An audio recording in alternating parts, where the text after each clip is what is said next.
മധുരമീ ജീവിതം എന്ന സിനിമ തുടങ്ങുന്നത് കുറച്ച് കാലം മുമ്പ് ശ്രീലാലും മാത്യു സക്കറിയും കൂടെ ഇങ്ങനെ ഒരു പടം ചെയ്യുന്നു, ഇതിലെ ഈ കഥാപാത്രം ചെയ്യണമെന്ന് പറഞ്ഞ് എന്നെ സമീപിക്കുകയും അതിലെ കഥാപാത്രം എന്താണെന്ന് വിശദമായിട്ട് എന്നെ പറഞ്ഞ് മനസ്സിലാക്കി തരികയൊക്കെ ചെയ്തിട്ടാണ് നമ്മൾ ഈ സിനിമ തുടങ്ങുന്നത്. അപ്പോൾ എൻ്റെ പേരായിട്ട് അഭിനയിക്കുന്നത് വിനയ് പ്രസാദാണെന്നും പറഞ്ഞിരുന്നു. അങ്ങനെ ഒരു ശ്രീലാലിന് തോന്നിയ ചെറിയൊരു ചിന്തയിൽ നിന്നാണ് ഇതിൻ്റെ ഒരു കഥ രൂപപ്പെടുന്നത്.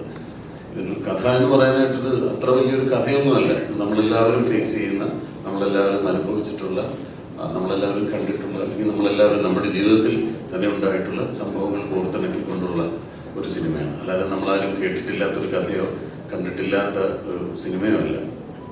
നമ്മുടെ ജീവിതത്തിൽ എല്ലാവർക്കും ഇതിലുള്ള അനുഭവങ്ങൾ ഉണ്ടായിട്ടുണ്ടാവും. അതല്ലെങ്കിൽ ഇനി നമ്മുടെ ജീവിതത്തിൽ അങ്ങനെയൊക്കെ സംഭവിക്കും എന്ന് തോന്നുന്ന ഒരു സിനിമയാണ്. വളരെ ജീവിതഗന്ധിയായ ഒരു സിനിമയാണ്.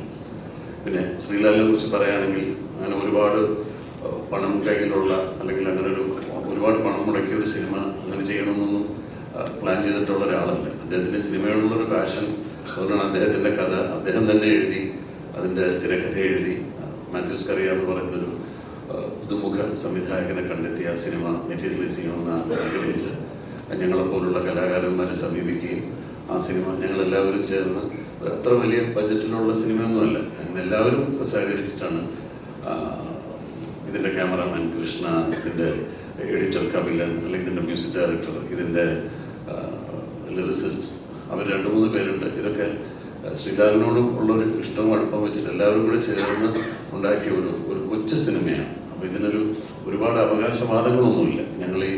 നിങ്ങൾ കണ്ടിട്ടില്ലാത്ത, ഇതുവരെ മലയാള സിനിമയിൽ വന്നിട്ടില്ലാത്ത പുതിയ പ്രമേയമെന്നോ അങ്ങനെ ഒന്നും അവകാശപ്പെടാനില്ല. ഒരു സാധാരണ സിനിമ, ഒരു സാധാരണ ഒരു ജീവിതം ആണ് ഇത് നമ്മൾ സ്ക്രീനിൽ കൊണ്ടുവരാൻ ശ്രമിച്ചിട്ടുള്ളത്. അപ്പോൾ ശ്രീലാലിനെ പല രീതിയിലും പലരും സഹായിച്ചിട്ടുണ്ട്. ഡോക്ടർ ശ്രീകുമാറിനുള്ള ആളുകളുടെ എല്ലാം സപ്പോർട്ട് കൊണ്ടാണ് ഈ സിനിമ ഇന്ന് സ്ക്രീനിൽ എത്തിക്കാൻ സാധിച്ചിട്ടുള്ളത്. ഞങ്ങളോടൊപ്പം അഭിനയിച്ചിട്ടുള്ള ഞാനും വിനയും കൂടാതെ ഉചിത മേനോനുണ്ട്, ഗായത്രി അശോക് ഉണ്ട്, പിന്നെ ജോണി ആന്റണി, അങ്ങനെ ഒരുപാട് പേര് ഈ സിനിമയിൽ ചെറിയ ചെറിയ കഥാപാത്രങ്ങളാണെങ്കിലും ഇതിനകത്ത് വന്ന് നല്ല നല്ല വേഷങ്ങൾ ചെയ്തിട്ടുണ്ട്. അങ്ങനെ വളരെ കുറച്ച് ആളുകൾ ചേർന്നിട്ടുള്ള ഒരു, ബീരാകൃഷ്ണ പറഞ്ഞ പോലെ വലിയ താരനിരയൊന്നും ഇല്ല ഇതിനകത്ത്, താരങ്ങളല്ലാത്ത ചെറിയ ചെറിയ ആളുകൾ ചേർന്നുണ്ടാക്കിയ ഒരു കൊച്ചു സിനിമ ഈ അടുത്ത ദിവസം തിയേറ്ററുകളിലേക്ക് എത്തുകയാണ്. 17-ാം തീയതി അല്ലേ ശ്രീലാൽ? എന്തെങ്കിലും ഒന്ന് ഉറപ്പിക്കാം. ശരി, വലിയ പടങ്ങളിലൂടെ കോമ്പറ്റീറ്റ് ചെയ്തിട്ടാണ് ഇത് ഇറക്കുള്ളൂ എന്നാണ് പറയുന്നത്. അപ്പോൾ ഏതായാലും ഏറ്റവും അടുത്ത ദിവസം തന്നെ തിയേറ്ററിൽ വരട്ടെ എന്ന് നമ്മൾ പ്രാർത്ഥിക്കാം. പടത്തിൻ്റെ എല്ലാ വർക്കുകളും എല്ലാം കഴിഞ്ഞ് റെഡി ആയിട്ടിരിക്കുകയാണ്. ഈ പാട്ടുകൾ കാണുമ്പോൾ ചിലപ്പോൾ നിങ്ങൾ സംശയിച്ചേക്കാം, ഒരു പാട്ടിൽ ടെമ്പോയിൽ പോകുന്നു, അടുത്ത പാട്ട് ട്രാൻസ്പോർട്ട് ബസ്സിൽ പോകുന്നു, ഇങ്ങനെ ഒരു സ്ഥിരമായിട്ട് ഈ ബസ്സിൽ പോക്കും ടെമ്പോയിൽ പോക്കും മാത്രമേ ഉള്ളൂ എന്ന് ധരിക്കണ്ട.